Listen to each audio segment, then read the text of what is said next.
Assalamualaikum warahmatullahi wabarakatuh. Saya Andre Satria Renaldo, NPM 1810041 dari Fakultas Ilmu Sosial Universitas DHC, Prodi Ilmu Komunikasi.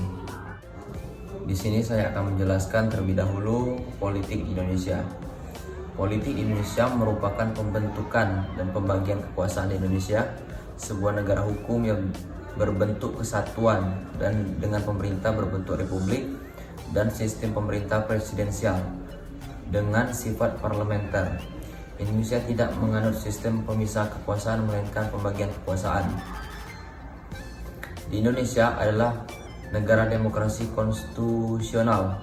Setelah jatuhnya rezim Orde Baru yang otoriter pada tahun 1998, berbagai perubahan konstitusional telah dilakukan untuk melemahkan kekuasaan cabang-cabang eksekutif.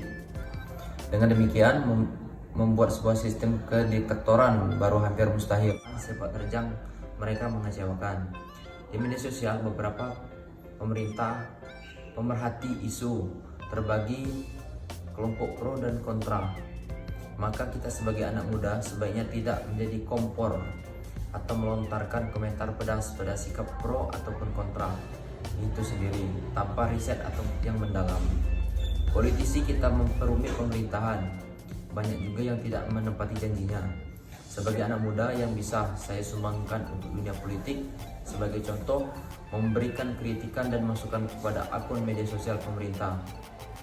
Di pemerintahan mungkin banyak politisi-politisi yang baik, namun juga banyak individu politik buruk yang tidak menggunakan wewenangnya secara tepat.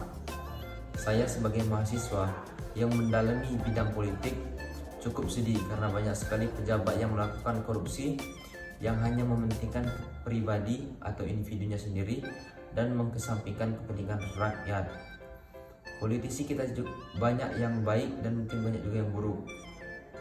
Apabila politisi yang buruk sering vokal di media, maka hal ini kurang baik karena anak muda akan beranggapan bahwa politisi selalu buruk. Anggapan itu tentu tidak menguntungkan untuk politisi yang ternyata baik, sehingga ikut terbelit buruk.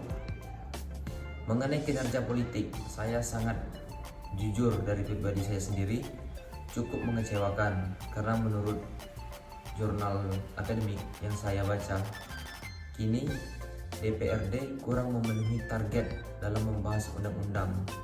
Nah, kita sebagai anak muda baiknya ikut bereaksi terhadap isu politik, baik melalui kehadiran fisik maupun tulisan atau opini. Lalu setidaknya kita khususnya apalagi mahasiswa secara mandiri memberikan pendidikan politik kepada orang-orang di sekitar kita dan kepada keluarga. Terima kasih. Demikianlah hasil penjelasan saya tentang perpolitikan di Indonesia untuk secara pribadi ataupun untuk rakyat Indonesia. Lebih dan kurang saya mohon maaf. Billahi taufiq wal hidayah. Wassalamualaikum warahmatullahi wabarakatuh.